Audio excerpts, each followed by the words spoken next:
உங்களுக்கு குடிக்காதே எனும் ஒரு அறிவுரை சொல்வதை விட மிதமாக குடியுங்கள், உங்கள் உயிர்தான் முக்கியம் என்னும் அறிவுரை செய்யும் இடங்கள் டாஸ்மாக் பக்கத்திலேயே இருக்க வேண்டும் என்பதுதான் என்னுடைய வேண்டும். கள்ளக்குறிச்சியில் கள்ளச்சாராயம் குடித்து 50க்கும் மேற்பட்டோர் பலியானார்கள்.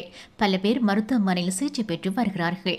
இந்த நிலையில் கள்ளக்குறிச்சி அரசு மருத்துவமனையில் அனுமதிக்கப்பட்டு தீவிர சிகிச்சை மற்றும் இதர பிரிவுகளில் சிகிச்சை பெற்று வருபவர்களை மக்கள் நீதி மையத்தின் தலைவரும் நடிகருமான கமல்ஹாசன் கடந்த ஜூன் 23ஆம் தேதியன்று சந்தித்து நலம் விசாரித்தார். இதையடுத்து செய்தியாளர்களிடம் பேசும்போது தமிழ்நாட்டில் ஒவ்வொரு மதுக்கடைகளுக்கு அருகிலும் அரசு சார்பில் மதுவால் ஏற்படும் தீமைகள் குறித்து ஆலோசனைகளை வழங்கும் வகையில் ஆலோசனை மையங்களை அமைக்க வேண்டும். மேலும் டாஸ்மாக் மதுக்கடைகள் அருகிலேயே விழிப்புணர்வு பதாகைகளை வைத்து பொதுமக்களுக்கு விழிப்புணர்வை ஏற்படுத்த வேண்டும். இதுபோன்ற சம்பவங்களை அரசு மட்டும் கட்டுப்படுத்த முடியாது. குடிக்காது என்று சொல்ல முடியாது, மிதமாக குடி என்று சொல்லலாம். மதுவுக்கு எதிராக நாம் அனைவரும் இணைந்து இயக்கமாக மேற்கொள்ள வேண்டும் என கமல்ஹாசன் கூறியிருந்தார்.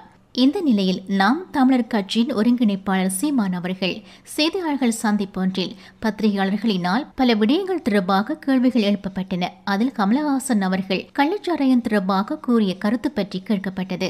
அதற்கு சீமான் அவர்களும் கருத்து தெரிவித்துள்ளார். என்ன செய்யறது, எங்கள் அண்ணங்க அப்படி சிந்திக்கிறாங்க, நாங்கள் என்ன பண்ணுறது, நம்ம போய் இப்போ என்ன சொல்கிறது எங்கள் அண்ணன் போயிட்டு அவங்க பயன்படுத்துகிறாங்க. இந்த எங்கள் அண்ணனை கம்யூனிஸ்ட் கட்சியை வந்து மதுக்கடைகளை மூட எழுதுற. இப்போ ஒரு மினிட்டுக்கு எதிராக நீங்கள் போராடுறீங்க, இதே நீங்கள் மதுவுக்கு எதிராக போராட்டத்தை நான் உங்களுக்கு காட்டட்டா? இதே ஐயா ஸ்டாலின், எங்கள் ஐயா பொன்முடி எல்லாரும் கருப்பு சட்டை போட்டுக்கிட்டு மூடு மூடு டாஸ்மார்க்கை மூடு அப்படின்னு சொன்னதை நான் காட்டுட்டா? இப்போ நாங்கள் அதை காட்டினா ஏன் வாய மூடுறீங்க? நீங்கள் சொன்னது தான் நாங்கள் செய்யுங்கிறோம். கல்லுக்கடையை திறக்க வலிக்குது, உனக்கு கள்ளச்சாராயத்தை எப்படின்னு விற்றுக்கிட்டு இருக்க நீ? ஏன் கல்லுக்கடையை திறக்க மாட்டேற? கல் குடிச்சு செத்தவன் சொத்தம் மட்டும் விற்றவன் ஒருத்தனை காட்டு நாங்கள் போயிடுறோம். அப்படியே இப்படி போயிடுறோம், நாங்கள் ஊருக்கே போயிடுறோம். சொல்லு, கல் உணவின் ஒரு பகுதின்னு அரசியலமைப்பு சட்டம் சொல்லுது. சங்க இலக்கியங்களிலிருந்து தமிழனுடைய தொன்ம வாழ்வியலில் அவ்வையும் அதிகமான கல் உண்டு பேசி கொண்டிருந்தாங்கன்னு இருக்குது. அது எங்கள் மரபு. பனம்பால், தென்னம்பால், மூலிகை சாறு, இவ்வளோண்டு அருகம்புள்ளிச்சாறு, கோதுமை புள்ளிச்சாறு உடலுக்கு நல்லதுங்கிற. அது எவ்வளோ பெரிய மூலிகை, இயற்கையின் அருங்கூட. அதை குடிச்சிட்டு போகிறானே, இதே 60 ரூபாய்க்கு 2 சம்பத்து கல்லை வாங்கி குடிச்சிட்டு வீட்டுக்கு போயிடுவான்ல. எந்த மதமும் போதும்னு சொல்ல மாட்டான், கல் குடித்தா போதும்னு சொல்லிடுவான். ஏன்னா அது உணவு. நீ அதை திறக்க மாட்டேங்கிற. கேரளாவில் இருக்குது, புதுச்சேரியில் இருக்குது, கர்நாடகாவில் இருக்குது, ஆந்திராவில் இருக்குது கல். ஏன் உன் மாநிலத்தில் இல்லை? ஏன் இல்லைன்னா உங்கள் 2 பேருக்கும் ஃபேக்ட்ரி இருக்குது. சாராயம் காய்ச்சறது நீங்கள், அந்த ஆலையில் வந்து சரக்கு எடுக்கிறது குறைஞ்சிரும். டாஸ்மார்க் வியாபாரம் அரசு கொண்டு போகுது, அந்த சரக்கு டாஸ்மார்க்கு வரதுல ஃபேக்ட்ரி, அந்த வியாபாரம் யாருக்கு? அப்போ இந்த கல்லுக்கடையை திறந்து விட்டா விவசாயி வாழ்ந்துருவான். எந்த விவசாயி வாழ்றத அரசு விரும்புது? மத்திய அரசா, மாநில அரசா? எந்த அரசு விரும்புது? விவசாயி வாழ்ந்துருவான். உங்க தொகுதியில் சாராயம் காய்ச்சுன்னா நீ எதுக்கு எம்எல்ஏ வருக? எதுக்கு இருக்க? அந்த பொட்டலத்தை நீ ஒன்று வாங்கி குடிச்சிட்டு பாடு, உனக்கு என்ன பிரச்சனை? எதுக்கு இருக்க நீ? எதுக்கு இருக்க நீ சொல்லு, எதுக்கு எம்எல்ஏ வருக? இந்த கண்ணுக்குட்டிங்கிற மாரியப்பந்தான் மாரிராஜா கோவிந்தராஜ் காய்ச்சிட்டான்னு நீங்கள் நம்புறீங்களா? இவ்வளோ பெரிய அதிகாரம், இவ்வளோ பெரிய கட்டமைப்பு, இவ்வளோ பெரிய இது. எங்க ஒரு மாவட்ட ஆட்சியரையும் ஒரு எஸ்பி காவல்துறை அதிகாரியை நீக்கிட்டா அவங்க 2 பேருமா ஊழல் போட்டாங்க, அவங்கள பொட்டலம் போட்டாங்க, அவங்கள விற்றாங்க. 2 பேரையும் பணியிட நீக்கம் செஞ்சு ஒருத்தரை பணி மாற்றம் செஞ்சுட்டா அதோட முடிஞ்சிருதா? இந்த வேலையை எத்தனை நாளைக்கு செய்வீங்க? ஒரு சிந்திக்க தெரிஞ்ச ஒரு எழுச்சி மிகுந்த இளைஞர் கூட்டம் வந்துருச்சுனாவது இன்னும் அதையாவது கவனிங்க. நீங்கள் சிபிசிஐடிக்கு மாற்றிருக்கீங்கிறீங்க, எத்தனை விளக்கம் மாற்றிருக்கீங்க? தங்கச்சி ஸ்ரீமதியிலிருந்து உங்களுக்கு தெரியும், தூத்துக்குடி துப்பாக்கி சூர்லேருந்து சிபிசிஐடி யார்கிட்ட இருக்குது? அதுவும் முதலமைச்சர்கிட்ட. இப்போ எனக்கு இட்லி வேணாம்மான்னா, இட்லி வேணான்னீங்கன்னா என்ன பண்ணுங்க? தோசை ஊற்றுட்டா சரி, மாவு அதே மாவு தான், ஊற்றுற மாஸ்டர் அது சேம் மாஸ்டர் தான். ஒரே மாவு ஒரே மாஸ்டர். அந்த போலீஸ் விசாரிச்சா என்ன, சிபிசி இதுவரைக்கும் சிபிசிஐடி விசாரிச்சு நேர்மையாக இது கொடுத்து அப்படி நடவடிக்கை ஒன்று. காவல்துறை விசாரணையிலேருந்து சிபிசிஐடிக்கு மாத்துறோன்னா மாத்திரியலா, ஏன் மாத்திரியலான்னு தான் நீங்கள் கேட்கணும். ஏன் இந்த விசாரணை என்ன? நான் உங்கள்கிட்ட வெளிப்படையாக கேட்குறேன். விற்றுருக்கான், குடிச்சிருக்கான், செத்துருக்கான், தெரிஞ்சிருச்சு. குற்றம் நிகழ்ந்திருக்கு, செத்துருக்கான், முடிவு தெரிஞ்சிருச்சு. இனி நடவடிக்கை தான் எடுக்கணுமே ஒழிய விசாரிக்கணும். கோகுல்தாஸ் தனி நீதிபதி விசாரிச்சு 3 மாதத்துக்குள்ள அறிக்கை. அது ஏன் 3 மாதத்துக்குள்ள? 3 மாதத்துக்குள்ள மறந்துடுவான். போய் கள்ளக்குறிச்சியில் கேளுங்க, அந்த கட்சிக்காரன் கேளுங்க, கருணாபுரத்துக்கு கேளுங்க, அது தளபதி பார்த்துப்பாரு. அங்கெங்கே நான் திமுக கைக்கூலி இருக்கும், அது என்ன பண்ணும், தளபதி பார்த்துப்பாங்க. நாங்கள்லாம் போராட்டத்துக்கு போவோம், 2 பேர் உள்ளே இருப்பான். அவன் அப்பெல்லாம் பேசக்கூடாது, அங்கேருந்து சவுண்டு விடும், அதெல்லாம் தேவையில்லாது அப்படிமா. ஓப்பா அப்படின்னு எல்லா இடத்துலையும் இப்படி ஆள் வச்சுக்கிட்டு நீங்களே பாருங்க, குற்றம் நிகழ்ந்துருச்சு, தெரிஞ்சிருச்சு. இப்போ தங்கச்சி ஸ்ரீமதிக்க செத்துட்டா, எப்படி செத்தா? நீங்கள் தற்கொலைங்கிறீங்க, நாங்கள் கொலைங்கிறோம், இவ்வளோதானே. அதை விசாரித்து சொல்கிறோன்னு நாங்கள். ஒரு கிராமம், ஒரு கல்லூரி, இதுக்கு எதுக்கு இவ்வளோ காலம் ஆகுது ஒரு கிராமத்து மக்களை விசாரிக்கிறது? என்ன கழிவு ஊற்றினாலும் மானம், ரோசம், சூடு, சுரணை, வெக்கம் அதெல்லாம் இருக்கணும்ல. இருந்தால் தானே அதுக்கு ஏதாவது வரும், நடவடிக்கை இருக்கும். எந்த தவறையும் பணத்தை வச்சு மூட முடியும், எத்தனை பிண விழுந்தாலும் பணத்தை வச்சு மூட முடியுங்கிற எண்ணம் இருக்கிறவன்ட போய் நீங்கள் என்ன நேர்மை எதிர்பார்க்குறீங்க? லெலின் கேட்குறாருல, பைத்தியக்காரங்கையில் நாடு இருக்குடா, அந்த பைத்தியக்காரங்கையில் நாட்டை கொடுத்த பைத்தியக்காரன் எவன்டான்னு? இந்த பைத்தியக்காரங்க தான். பாஜக வந்து சாதி மதமும் என்ன கண்கள்ங்குது, நாங்கள் சமூகத்தின் கொடுமையான கொடிய புண்கள்ங்கிறோம். அது ரெண்டுக்கும் நிறைய தூரம், 10,000 கிலோமீட்டர் தூரம் இருக்குது. அதில் எங்கள் ஐயா சந்துரு சொல்கிற கருத்தை நான் ஒத்துக்கிறேன். சீருடைன்னு ஒன்று கொண்டு வந்தது பெருந்தலைவர் வந்து, ஏற்றதாழ்வு, ஏழை பணக்காரன், உயர்ந்தவன் தாழ்ந்தவன், சாதிய பாகுபாடு, வர்க்க வேறுபாடு இருக்கக்கூடாதுன்னா சீருடை ஒரே மாதிரி உடை உடுத்தி வரணும் அப்படின்னு கொண்டு வந்தது. உங்களுக்கு புரியுதுன்னு நினைக்கிறேன். அந்த முறையை பின்பற்றணும். நீதிமன்றங்கள், அரசு அலுவலகங்களில் சாமி படங்கள் வைக்கிறது, இது மாதிரி வைக்கிறது, இதுகளெல்லாம் தூக்கணும். பொதுத்தலம் தான் அது. உங்கள் வீட்டில் பூஜாரியில் வச்சுக்கிறீங்க, நீங்கள் எதை வேணாலும் கட்டிக்கிறீங்க. அதுக்காக நீங்கள் இந்த சாதி அடையாளத்துக்கு இதை குறிக்கும் பச்சை கயிறு, கயிறுலடா மயிர் அடையாளம் இருக்குது. என்ன அடையாளம் இருக்குது? என்ன அடையாளம் இருக்குன்னு கேட்குறேன். மொழியின் அடையாளத்தை விட உனக்கு இது பெரிய அடையாளமா? எப்போ வந்தது சாதி, எப்போ வந்தது மதம், எது என்ன அடையாளம்? ஏன் முகத்தை பார்க்காம முதுவை பார்த்துக்கிட்டு இருக்க நீ? யார் கற்பிக்கிறது இதெல்லாம்? எதை நோக்கி கொண்டு போற? எத்தனை தலைமுறைக்கு? 15-16 வயசுமே கத்தி எடுத்துட்டு ஜாதிக்காய் வெட்டிட்டு கிடக்குறான். அடுத்த தலைமுறைக்கு நெஞ்சுக்குள்ள நஞ்சா? அப்ப எதுக்கு பெரியார் உங்களுக்கு? எதுக்கு அம்பேத்கர்? எதுக்கு சிங்காரவேலர்? எதுக்கு சிவானந்தம்? எதுக்கு ரெட்டமலை சீனிவாசன்? எதுக்கு அயோத்தியாச பண்டிதர்? எதுக்கு சிவானந்தம்? எதுக்கு காமராஜர்? எதுக்கு முத்துராமலிங்கத்தேவர்? எதுக்கு சாதி வேணாம்னு பேர் இத்தனை? பிறப்புக்கும் எல்லா உயிருக்கும் 2000 வருஷத்துக்கு முன்னாடி பாடினவன் பைத்தியக்காரன். அப்போ எல்லாரும் பாடி கிழிச்சு, எல்லாரும் பாடிட்டான்.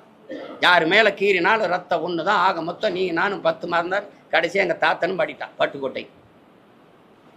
என்ன என்ன என்ன நடந்திருக்கு? மாறுதல். முன்பு புத்தர் வந்தார், பிறகு இயேசு வந்தார், அப்புறம் காந்தி வந்தார். என்னென்னமோ சொன்னாங்க, எழுதி வச்சாங்க, எல்லாத்தையும் தான் படிச்சிங்க. என்ன பண்ணி கிழிச்சிங்கன்னு கேட்டார் பட்டுக்கோட்டை நம்ம தாத்தா. அவங்களெல்லாம் கிழிச்சு ஒரு எரியிற காலம் எங்களுக்கு ஒரு நாள் வரும்ல. இன்னைக்கு நீ ஊராட்சி மன்ற தலைவர் இருக்க, கிழிச்சு எறிகிற. அது நிரந்தரமாக உனக்கு இந்த நாற்காலி அப்படி இருக்க போதா? பூரணம்னு ஏன் சொல்றீங்க?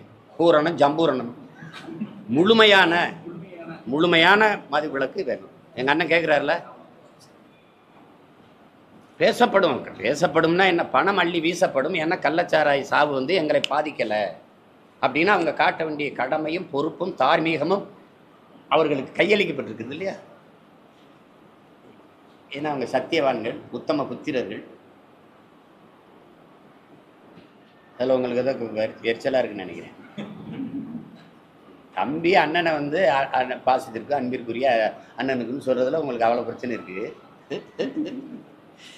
ஏங்க, அவர் ஒரு கட்சி தலைவர், அவர் ஒரு புகழ்பெற்ற நடிகர், நான் ஒரு கட்சி தலைவர்னு இருக்கிறேன்னாலும் நாங்கள் 2 பேரும் அண்ணன் தம்பிங்கிறதா தெரியுமா தெரியாதா அவங்களுக்கு? அண்ணன் இல்லைன்னு ஆயிருமா, தம்பி இல்லைன்னு ஆயிருமா? ஒரு பாதை, நான் ஒரு பாதை. இது நிறைய ஆலைகள்ல இது பெரிய அளவுல தயார் பண்ணிட்டு இருக்காங்க. அதுக்கு கடைகளும் வைத்திருக்கிறார்கள். மருந்து கடைகள் ஒரு தெருவில் எவ்வளவு இருக்க வேண்டுமோ அதை விட அதிகமாக டாஸ்மாக் கடைகள் இருக்கின்றன. ஆக இவர்களுக்கு குடிக்காத எனும் ஒரு அறிவுரை சொல்வதை விட மிதமாக குடியுங்கள், உங்கள் உயிர்தான் முக்கியம் என்னும் அறிவுரை செய்யும் இடங்கள் டாஸ்மாக் பக்கத்திலேயே இருக்க வேண்டும் என்பதுதான் என்னுடைய வேண்டுகோள். இதை தவிர வேற எதுவும் மருந்து இருப்பதாகவோ உடனே இதெல்லாம் இழுத்து மூடிட்டோம்னா சரியாயிடும்ங்கிறதோ தவறான கருத்து. எங்க அண்ணன் கமலஹாசனுக்கு இது தேவையா? ஏன் வந்து பேச வேண்டியது அவசியம் வருது? அந்த கருத்தை எப்படி பாக்குறது? எல்லாரும் என்கிட்ட கேட்கறாங்க, என்னங்க ஆச்சு உங்க அண்ணனுக்கு, ஏங்க அப்படி பேசிட்டு இருக்காரு? நான் போய் அவர்கிட்ட என்ன சொல்றது? நாங்க சிறு வயதுலேருந்து அவரை நேசிச்சு மதிச்சு வளர்ந்த பிள்ளைகள். நாங்க அவருக்கு இனிமே ஒரு புகழ் வேணுங்கிறதெல்லாம் இல்லை. அவர் அளவுக்கு புகழ் பெற்ற இங்கே ஒன்றும் ஒரு கலைஞன் ஒன்றும் இல்லை, ஒருத்தர் இல்லை. அவர் உலக புகழ் பெற்றுட்டார்.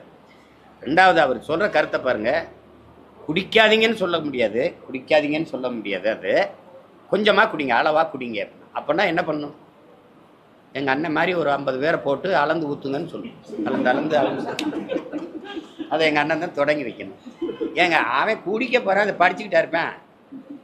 படிச்சுக்கிட்டது என்ன அதெல்லாம் அப்படி அதை படிச்சுட்டு கரும என்னத்தையாவது சொல்கிறது. ஐயா ஸ்டாலின் வந்து சிறார் பாருங்க, எனக்கு ரொம்ப வேதனையாக இருக்குது, எனக்கு தூக்கமே வரல அப்படின்னு. ஒன்றும் இல்லைங்க, அந்த பொட்டலத்தில் போடுங்க, நல்லா நிம்மதியாக தூங்கலாங்கய்யா, ஒரு பிரச்சனையும் கிடையாது. அது யாரோ ஒரு அதான் சார், அடே மாப்பிள்ள அங்கே போகாத, ஒன்றும் கிடையாது, இங்கே வா டாஸ்மார்க், அது ஒன்றும் கிடையாது, சாராயம் 10 lakhs உடனே கிரெடிட் ஆகிருமாடாங்கண்ணா. இன்சூரன்ஸ்லாம் என்னங்க, அதெல்லாம் மாதம் மாதம் நம்ம கட்டிட்டு செத்ததுக்கப்புறம் தருவாங்க. இது இமீடியட்டாக கிரெடிட் ஆகிருமா 10 lakhsங்கிறான். நீங்களாம் தான் நான் இதை சாடி பேசணும், ஒன்றும் எனக்கிட்டே கேட்டுக்கிட்டு இருக்கீங்களே, நீங்களாம் விமர்சிக்க மாட்டீங்களே, என்னத்த பேசுறீங்க சும்மா.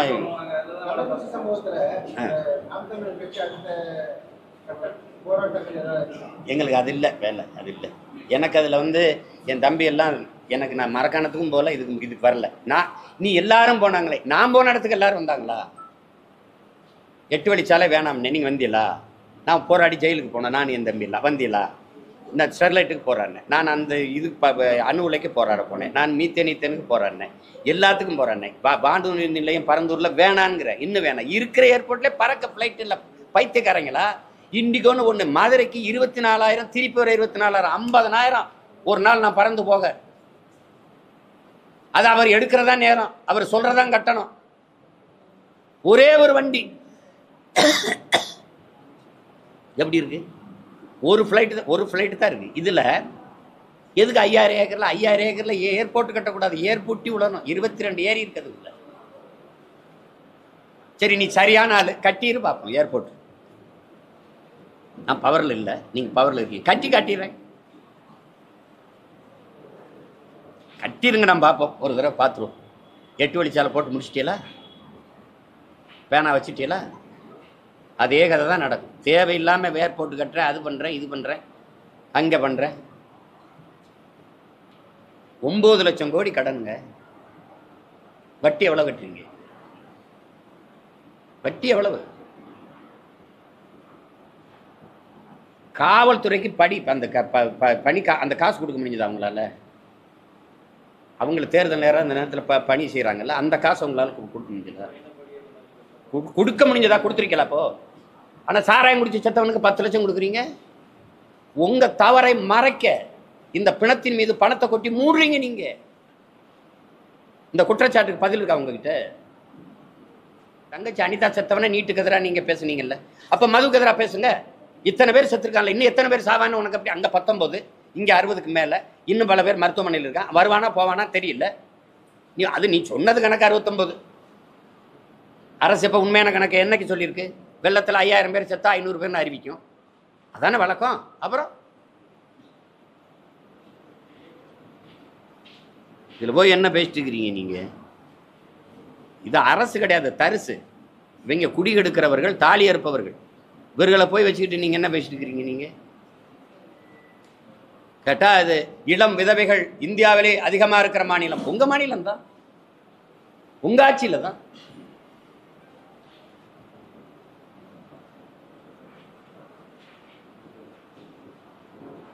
நீ மனசாரியம். ஒரு ராணுவ வீரன் செத்து வந்தான், அவனுக்கு 1 கோடி கொடுத்தாங்க அப்படின்னா, சரி என் விவசாயி செத்துட்டான், உலகத்துக்கு சோறு போடுற உழவர் குடி, அவன் செத்துட்டான், சரி விவசாயி அவனுக்கு ஒரு 10 லட்சம் கொடுப்பான், குடும்பம் இருக்கு.